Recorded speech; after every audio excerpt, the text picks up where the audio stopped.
It's that time again. The Las Vegas Raiders rookies are in training camp with the vets to report today. It's time to get all the parts of that big Raider machine working together. We already know what the stars are bringing. Receiver Devontae Adams, left tackle Colton Miller, edge rusher Max Crosby, and interior defensive lineman Christian Wilkins are going to do what they do. Then there are the solid guys at linebacker Robert Spillane and center Andre James. There are a few guys that showed some potential last year and a couple of rookies we can't be too sure about though. If they do well, the Raiders will have a stellar year. Training camp is a first hint of where they are and how they might do this year, so these are the guys I'm going to be watching in training camp. Alright, let's go ahead and start with the defensive side of the ball. The Raiders have one of the best defensive lines in the NFL because they have Crosby and Wilkins on it. If edge rusher Malcolm Koonce plays like he did last year, they'll have the best defensive line in the NFL. Koonce really came on the second half of the season when Pierce took over. He didn't sack the quarterback at the first 8 games of the season under then head coach Josh McDaniels and had 8 sacks in the 9 games Pierce was in charge. That's because Koonce only rushed the passer 16 times a game for McDaniels compared to 26 times a game for Pierce. I always thought Koonce could be a good pass rusher, but McDaniels must not have thought as highly of him. As soon as he got here, he signed Chandler Jones, and when he flew over the Cuckoo's Nest, he had a woefully out-of-shape Tyree Wilson cutting into his snaps. It's all about opportunities, and Jones gave him 10 more a game than McDaniels did to show what he can do. If his 8 sacks in 9 games last year are any indication of what he can do, watch out. In training camp, he'll see Miller, so we'll find out pretty quickly where he is rushing the passer. Opposing offenses really have to watch out if Wilson, the 2023 first-round pick, comes through. A big portion of Raider Nation gave up on him at first sight and don't know just how talented he is because of how out of shape he was. We should not have even seen him play until around the time Pierce took over. McDaniels and GM Dave Ziegler drafted him knowing about his injury and that he couldn't participate in the offseason program.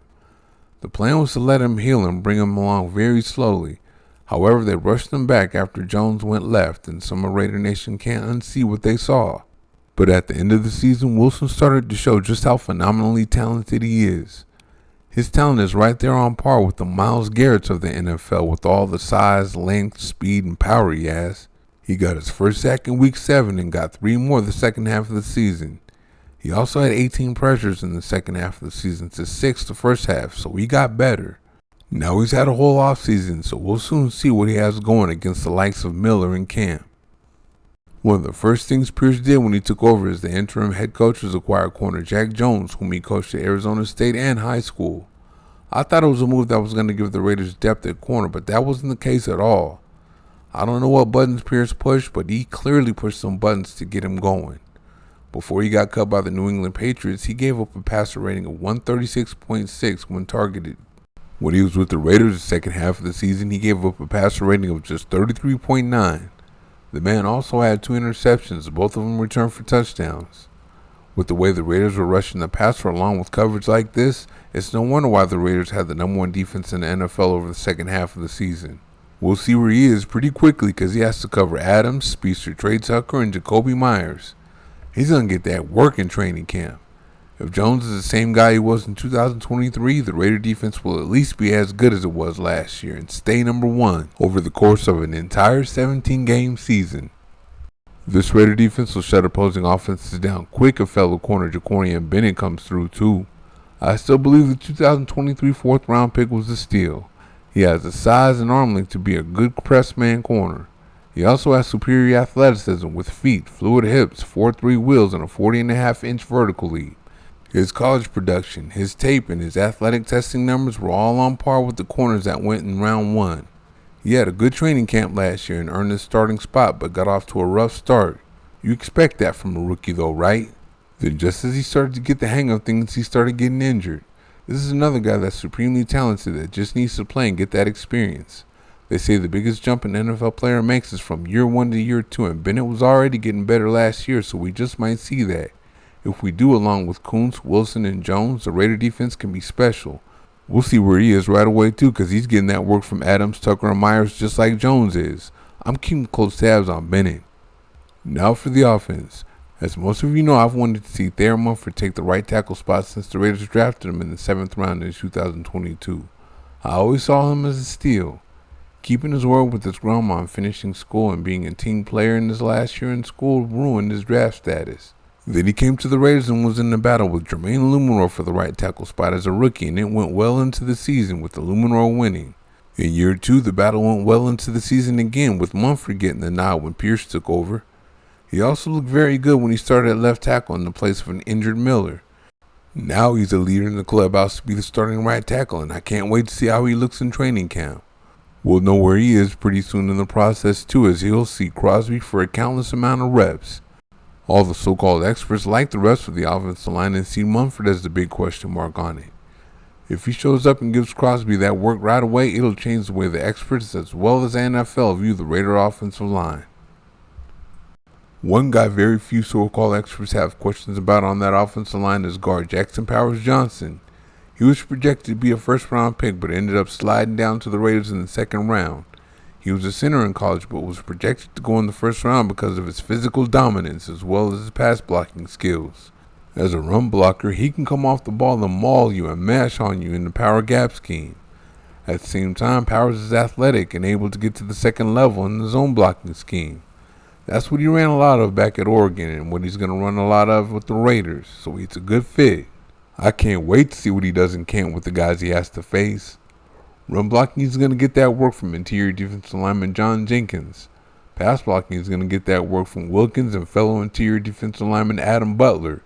Between those three guys, Powers will be tried and truly tested before he ever faces an interior defensive lineman on another team. This guy is definitely someone you want to watch for and check on during training camp. Running back Josh Jacobs literally found greener pastures with the Green Bay Packers. The Raiders may already have his replacement on the team though. I'll tell you what, if last year is any indication, they do. Zamir White scored for Jacobs last year and rushed for 397 yards the last 4 games. He was among the league's leaders with 3.21 yards per carry after contact too. And in the process of all that, he showed he's a good fit for the zone blocking scheme the Raiders are going to run this year. He's listed as 6 foot, 215 pounds, but my goodness, have you seen the picture of him on social media lately? He's got to be about 225 pounds. It's obvious he's done his part to get better after showing what he can do last year. If he's anything like he was in 2023, the Raiders will have a hell of a running game. If he's better like I suspect he will be, watch out. He has more breakaway speed than Jacobs, so there will be some big runs. I'm really interested to see the type of training camp he has because he's needed. Pierce wants to run the ball. The Raider defense won't be as easy as it has been to run on either. We have to wait till the pads come on to see where White is, but not Tre Tucker. You don't really need pads for DBs and receivers. You can either run with and cover a guy or you can't. Tucker didn't get a whole lot of snaps when McDaniels was the head coach, and Pierce used him more when he took over. I gotta give it to him because he said he wants to bring Raider football in the vertical game back, and he did. Tucker made the defense pay for doubling Adams by catching that deep ball, as his speed makes it easy to do that. The 2023 third-round pick ran a 4.440 at the combine and a 4.29 in his pro day. For those of you wondering which time was more accurate, watch how easily he runs by guys, and there's your answer right there. Tucker should get a lot more snaps because Adams needs a dangerous speedster on the other side to take some of those double teams away. If both safeties are helping on the receivers, they can send the tight end deep down the middle or run the ball. A guy like Tucker is good for an offense. Training camp will determine how much he's on the field though, and that'll consist of working against Jones and Bennett and a little slot corner Nate Hobbs. I'm waiting for that. Of course, you know the guy I'm checking for the most is quarterback Aiden O'Connell. The quarterback is the most important guy on a football field and in team sports, period. O'Connell is especially important because the Raiders have just about everything else they need if the other players I talked about show up this year. O'Connell has been underrated and overlooked since he was in college because he isn't the most athletic of quarterbacks.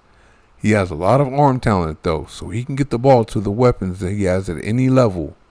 Ziegler and McDaniels planned to sit him and roll with Jimmy Garoppolo, but he stunk it up. McDaniels did a lot of things to get himself fired, but choosing Garoppolo is the biggest. Brian Hoyer was no better, so O'Connell went from no reps with the Raider offense to starting quarterback and was okay. I'm looking for him to make that jump from year 1 to year 2 because he's had an entire offseason and he'll have training camp as a starter. We already saw how much better he got just from playing last year. In this training camp, he's going against one of the best defenses in the NFL to try to beat out Gardner Minshew and see how far he can take the Raiders. The Raiders have plenty of players they can hang their hats on. They have a couple of superstars, a couple of stars, and a bunch of solid players. They also have a few question marks that will take them over the top if they show up. If Kuntz shows up, the Raiders will be among the league's leaders in sacks. If Wilson shows up with them inside and outside, they will lead the league in sacks. If Mumford and Powers show up, that'll set things up for White, Tucker, and O'Connell to show up. And if that happens, the Raiders will have a great offense to go with the great defense, which means they'll have a great complete team. That's why I'm checking for it. Thank you for watching. See you next time.